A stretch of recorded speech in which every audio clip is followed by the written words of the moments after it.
Hello guys, welcome to my channel capital vlogs. ఈరోజు mini vlog వచ్చేసి Dasara part 2. అయితే దసరా అక్కడ ఈవినింగ్ జమ్మి పెట్టడానికి కోసం తాట్లవాయి అంటే పక్క ఊరు నుంచి దసరా దేవుణ్ణి ఈ ఊరు నుంచి కొందరు వెళ్ళేసి ఎదుర్కొని తీసుకొస్తారు.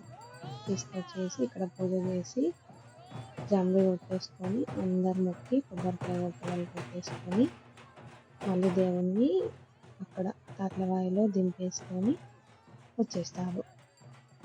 ఇక్కడ జరిగాకే అక్కడ దసరా జరిగింది కాబట్టి సో ఇక్కడ ఈవినింగ్ అరౌండ్ 5:30 ఆ టైం కల్లా కంప్లీట్ చేసేసుకొని అక్కడ దించేస్తే అక్కడ మళ్ళీ ఆ ఊరు వాళ్ళు దసరా చేసుకుంటారు అన్నమాట. ఇది ఇక్కడ స్పెషల్. నాకు తెలిసి ఇలా ఎక్కడ జరిగి ఉండదు. మీ ప్లేసెస్లో ఎలా జరిగిందో కామెంట్ చేయండి. Thank you for watching.